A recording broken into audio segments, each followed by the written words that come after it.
नमस्कार, आपका स्वागत है हमारे चैनल द फार्मा कोर्स 2.0 पे। तो आज के इस वीडियो में हम देखने वाले हैं फार्मास्यूटिक्स इस सब्जेक्ट के इम्पोर्टेंट एमसीक्यूज़ के बारे में। फार्मास्यूटिक्स के जो भी एग्जामिनेशन के पॉइंट ऑफ व्यू से इम्पोर्टेंट एमसीक्यूज़ बनते हैं, उन सारे एमसीक्यूज़ के बारे में यहाँ पर हम देखने वाले हैं। तो आइए स्टार्ट करते हैं। MCQ number 1, which of the following does not influence the filtration. तो जो फिल्ट्रेशन की प्रोसेस होती है वो कौन सा फैक्टर इन्फ्लुएंस नहीं करता। हमें कुछ फैक्टर्स दिए हैं ऑप्शंस में, उनमें से कौन सा ऐसा फैक्टर है जो कि फिल्ट्रेशन को इन्फ्लुएंस नहीं करता। ऑप्शंस दिए गए हैं, A temperature, B density, C viscosity, D pH. तो यहाँ पर अगर हम देखें तो टेम्परेचर जो है वो फिल्ट्रेशन रेट को अफेक्ट करता है, फिल्ट्रेशन रेट को इन्फ्लुएंस करता है। डेंसिटी भी फिल्ट्रेशन रेट को इन्फ्लुएंस करती है। जितनी ज़्यादा डेंसिटी कम होगी उतना ज़्यादा फिल्ट्रेशन ज़्यादा होगा और अच्छी तरीके से होगा। विस्कोसिटी जितनी कम होगी उतना ज़्यादा फिल्ट्रेशन होगा। तो इस तरीके से ये तीनों फैक्टर जो है वो फिल्ट्रेशन को इन्फ्लुएंस कर रहे हैं। पर पीएच का फिल्ट्रेशन पे कोई इफेक्ट नहीं होता। पीएच फिल्ट्रेशन को इन्फ्लुएंस नहीं करता। तो यहाँ पर आपका सही आंसर है option number D. Then next MCQ number 2, the colour is distributed unequally on tablet surface is known as. तो जो कलर होता है टैबलेट का, वो अगर किसी टैबलेट के ऊपर अनइक्वली डिस्ट्रीब्यूटेड हो गया, मतलब सही तरीके से डिस्ट्रीब्यूट नहीं हुआ, इक्वली डिस्ट्रीब्यूट नहीं हुआ, कहीं कलर है कहीं पे नहीं है, कहीं पे कम है, इस तरीके से अनइक्वली अगर कलर डिस्ट्रीब्यूट हुआ है टैबलेट की सरफेस पे, तो उसको हम क्या कहते हैं। ऑप्शंस दिए हैं, ए कैपिंग, बी मॉटलिंग, सी लैमिनेशन, डी चिपिंग। तो आपका सही आंसर आता है मॉटलिंग। मॉटलिंग मतलब क्या होता है, जब किसी भी टैबलेट सरफेस के ऊपर जो कलर डिस्ट्रीब्यूशन है वो प्रॉपरली नहीं हुआ है, तो उस प्रोसेस को हम बोलते हैं मॉटलिंग। तो यहाँ पर आपका सही आंसर आएगा option number B. Then next है MCQ number 3, in ideal suspension particle should be. Ideal suspension में पार्टिकल शुड बी। ऑप्शंस देखते हैं, A not dispersible, B redisperse, C form cake, D should settle down. तो जो ideal suspension होता है उसमें particles जो है वो डिस्पर्स नहीं होने चाहिए, या फिर रीडिस्पर्स होने चाहिए, केक फॉर्म करना चाहिए, या फिर सेटल डाउन होने चाहिए। तो इनमें से कौन सा ऑप्शन सही है। तो सस्पेंशन मतलब क्या होता है, सस्पेंशन में एक लिक्विड फेज होता है, एक सॉलिड फेज होता है। सॉलिड फेज में हमें छोटे छोटे पार्टिकल्स दिए रहते हैं, तो वो क्या होते हैं, जब हम सस्पेंशन ज़्यादा देर तक रखते हैं तो वो सेटल डाउन हो जाते हैं। जब हमें सस्पेंशन लेना होता है तो उस टाइम पे हम उसको शेक करते हैं, तो शेक करते टाइम वो रीडिस्पर्स होने चाहिए। रीडिस्पर्स मतलब जो लिक्विड पोर्शन और जो सॉलिड पोर्शन है वो मिक्स होना चाहिए, रीडिस्पर्स होने चाहिए। जो पार्टिकल्स हैं वो डिस्पर्स होने चाहिए उस लिक्विड में, तो उसी को हम आइडियल सस्पेंशन कहेंगे। तो यहाँ पर आप देखिए सबसे पहला ऑप्शन है नॉट डिस्पर्सिबल। तो नॉट डिस्पर्सिबल यहाँ पर बोला गया है, अगर लिक्विड और सॉलिड फेज डिस्पर्स नहीं होगा तो उसको हम आइडियल सस्पेंशन बोलेंगे क्या, नहीं बोलेंगे। फॉर्म्स केक फॉर्म करेगा उसको भी हम आइडियल सस्पेंशन नहीं बोलेंगे। शुड सेटल डाउन बोला है, सेटल डाउन होने चाहिए। जो सस्पेंशन है उसमें जो पार्टिकल्स होते हैं, सॉलिड पार्टिकल्स होते हैं, वो सेटल डाउन होने चाहिए, पर स्लोली सेटल डाउन होने चाहिए। पर उससे भी ज़्यादा इम्पॉर्टेंट है कि वो रीडिस्पर्स हो। तो यहाँ पर आपका सही आंसर जो आता है वो है ऑप्शन नंबर बी, रीडिस्पर्स। ये एक आइडियल सस्पेंशन की प्रॉपर्टी है कि जो पार्टिकल्स होते हैं वो रीडिस्पर्स हो जाए।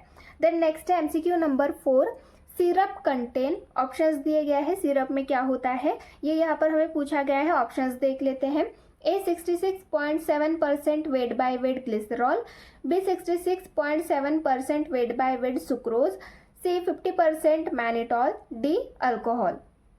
अब सिरप में क्या होता है, वाटर होता है और शुगर होता है। शुगर में भी हम क्या यूज़ करते हैं, सुक्रोज यूज़ करते हैं। ऑप्शन देख लीजिए सुक्रोज कौन से इसमें है। तो सेकंड ऑप्शन में आपका यहाँ पर दिखा रहा है कि यहाँ पर सुक्रोज है। अगर आपके ऑप्शंस में सुक्रोज है तो वो आपका सही आंसर है। सिरप से रिलेटेड अगर कुछ क्वेश्चन आया, वहाँ पर आपको पूछा गया कि सिरप में क्या रहता है, अगर ऑप्शन में सुक्रोज दिया है तो आपका सही आंसर है। पर अगर एक से ज़्यादा ऑप्शन में सुक्रोज रहा और वहाँ पर परसेंटेज दिए रहे, तो जो परसेंटेज अगर हम देखें तो वो होता है 66.7% वेट बाय वेट सुक्रोज, ये सिरप में प्रेजेंट रहता है, सिरप में सुक्रोज प्रेजेंट रहता है 66.7% वेट बाय वेट। तो यहाँ पर आपका सही आंसर आएगा option number B. Then next है MCQ number 5, define sieves. Sieves की यहाँ पर हमें डेफिनेशन लिखने के लिए कहा गया है, तो डेफिनेशन देखते हैं सीव्स की। It is a device use for separating wanted elements from unwanted material. तो ये एक टाइप का डिवाइस होता है। सीव्स क्या है? ये एक टाइप का डिवाइस है जो हम किसके लिए यूज करते हैं? For separating wanted elements from unwanted material. तो हमारे पास एक मटेरियल है जिसमें से हमें कुछ पार्टिकल्स, कुछ मटेरियल जो है वो हमें चाहिए होता है, पर कुछ अनवांटेड मटेरियल भी वहां पर होता है। तो उसको सेपरेट करने के लिए जो डिवाइस हम यूज करते हैं उसको हम बोलते हैं सीव्स। देन नेक्स्ट है MCQ number 6, process that tends to result in randomization of dissimilar particle within a system. तो क्वेश्चन में क्या बोला गया है कि ऐसी process that tend to result in randomization of dissimilar particles. तो जो डिसिमिलर पार्टिकल्स होते हैं वो रैंडमाइजेशन, उनका रैंडमाइजेशन होता है एक सिस्टम में। डिसिमिलर पार्टिकल्स मतलब अलग अलग तरीके के पार्टिकल्स जो है उनका रैंडमाइजेशन होता है। तो ऐसी प्रोसेस को हम क्या बोलते हैं? ऑप्शंस दिए गए हैं, A separation, B size reduction, C mixing, D extraction. तो यहाँ पर अलग अलग पार्टिकल्स जो है वो मिक्स हो रहे हैं। ये ऐसी प्रोसेस है जहाँ पर अलग अलग तरीके के पार्टिकल्स मिक्स हो रहे हैं। अब सेपरेशन में क्या होता है? सेपरेशन में पार्टिकल्स तो सेपरेट किए जाते हैं। डिसिमिलर पार्टिकल्स का रैंडमाइजेशन होता है कि नहीं होता है। साइज रिडक्शन में पार्टिकल्स होते हैं उनका साइज रिड्यूस किया जाता है। एक्सट्रैक्शन में कुछ पार्टिकल्स जो है वो एक्सट्रैक्ट किए जाते हैं। कोई एक सॉल्यूशन है या फिर कोई मिक्सचर है तो उसमें से एक्सट्रैक्ट किए जाते हैं। और मिक्सिंग में क्या किया जाता है? अलग अलग तरीके के पार्टिकल्स जो है वो मिक्स किए जाते हैं। वाटर हो गया या फिर सॉलिड को मिक्स करना है तो उसको एक सिस्टम में मिक्स किया जाता है, उनका रैंडमाइजेशन किया जाता है। तो इस प्रोसेस को हम क्या बोलते हैं? मिक्सिंग बोलते हैं। तो यहाँ पर आपका सही आंसर आएगा ऑप्शन नंबर सी, मिक्सिंग। ये ऐसी प्रोसेस होती है जहाँ पर क्या होता है? Randomization of dissimilar particles. Dissimilar particles जो होता है उनका रैंडमाइजेशन होता है। देन नेक्स्ट है MCQ number 7, it is the process of removal of small amount of liquid by application of heat to obtain dry solid और सॉलिड प्रोडक्ट। तो question में क्या बोल रहा है कि ये ऐसी प्रोसेस है जहाँ पर स्मॉल अमाउंट ऑफ लिक्विड जो है वो रिमूव किया जाता है। कुछ अमाउंट में, स्मॉल अमाउंट में जो लिक्विड होता है वो रिमूव किया जाता है bye application of heat. Heat देके ये स्मॉल अमाउंट ऑफ लिक्विड जो है वो रिमूव किया जाता है। किसके लिए? टू ऑब्टेन ड्राई सॉलिड और सॉलिड प्रोडक्ट। ड्राई सॉलिड या फिर सॉलिड प्रोडक्ट जो है वो ऑब्टेन करने के लिए उस सॉलिड प्रोडक्ट में से कुछ अमाउंट में, स्मॉल अमाउंट में लिक्विड जो है वो रिमूव किया जाता है हीट देके, उस सॉलिड को हीट देके। तो इस प्रोसेस को हम क्या बोलते हैं? ये यहाँ पर बोला गया है। ऑप्शंस दिए गए हैं, ए मिक्सिंग, बी फिल्ट्रेशन, सी एक्सट्रैक्शन, डी ड्राइंग।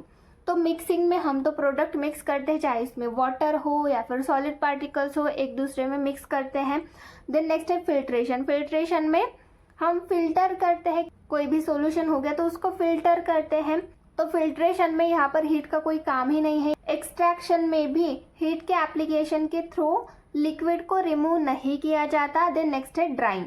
ड्राइंग में क्या किया जाता है? जो सॉलिड प्रोडक्ट रहता है, सॉलिड पार्टिकल्स रहते हैं, उनको अगर हमें ड्राई करना हो तो हीट देके जो एयर होती है उसको हम गर्म करते हैं और वो गर्म एयर जो होती है उन सॉलिड पार्टिकल्स में से भेजते हैं, जिसकी वजह से वहाँ पर जो भी लिक्विड होता है स्मॉल अमाउंट में वो रिमूव हो जाता है। तो यहाँ पर आपका सही आंसर आता है option number D, drawing. Drawing ये ऐसी प्रोसेस है जहाँ पर स्मॉल अमाउंट में लिक्विड जो है वो हीट के थ्रू रिमूव किया जाता है ड्राई सॉलिड पाने के लिए या फिर सॉलिड प्रोडक्ट ऑब्टेन करने के लिए।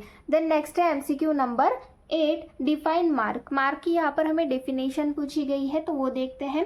The inert insoluble material that remains after extraction is called as marc. तो जो इनर्ट इनसोल्युबल मटेरियल होता है जो कि एक्सट्रैक्शन के बाद भी वहाँ पर प्रेजेंट रहता है। एक्सट्रैक्शन किया हमने, किसी भी सॉल्यूशन हो गया या फिर कोई भी मिक्सचर हो गया, उसको हमने एक्सट्रैक्ट किया। तो एक्सट्रैक्ट करने के बाद जो भी इनसोल्युबल मटेरियल है वो वहीं पर रहता है, तो उस मटेरियल को हम बोलते हैं मार्क। ऐसे मटेरियल को हम बोलते हैं मार्क। तो ये मार्क की डेफिनेशन हो गई। देन नेक्स्ट है MCQ number 9, define capsule. Capsule की डेफिनेशन यहाँ पर हमें पूछी गई है।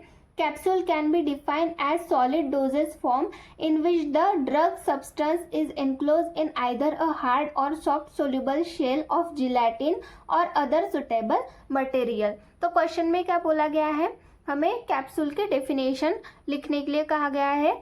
तो कैप्सूल को किस तरीके से डिफाइन किया गया है, कैप्सूल ये एक सॉलिड डोजेज फॉर्म है जहां पर जो ड्रग सब्सटेंस होता है, मतलब जो भी एक्टिव फार्मास्यूटिकल इंग्रेडिएंट होता है, जो एक्टिव इंग्रेडिएंट होता है वो इनक्लोज होता है, बंद होता है किसके अंदर, आइदर हार्ड और soft soluble shell of gelatin.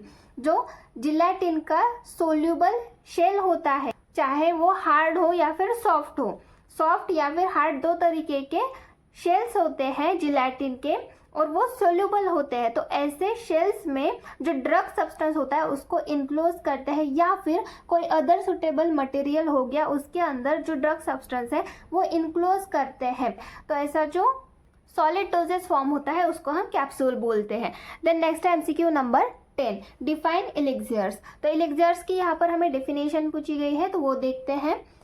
It is a clear sweetened hydroalcoholic liquid intended for oral use containing flavoring substance और active medicinal agents। तो एलिक्सियर्स की डेफिनेशन में क्या बोला गया है कि ये क्लियर स्वीटेंड हाइड्रोअल्कोहलिक लिक्विड है। क्लियर होता है, स्वीट होता है, और ये हाइड्रोअल्कोहलिक लिक्विड है जो कि किसके लिए यूज़ किया जाता है, फॉर ओरल यूज़। ओरली हम इसको यूज़ करते हैं। कंटेनिंग, इसमें क्या होता है, फ्लेवरिंग सब्सटेंस होते हैं या फिर एक्टिव मेडिसिनल एजेंट्स होते हैं। एक्टिव मेडिसिनल एजेंट्स या फिर फ्लेवरिंग सब्सटेंस होते हैं। तो ऐसा जो सब्सटेंस होता है, ऐसा जो प्रोडक्ट होता है उसको हम बोलते हैं एलिक्सियर्स। तो इस तरीके से ये कुछ MCQs थे। ऐसे ही और MCQs के लिए हमारे चैनल से जुड़े रहिए। Thank you.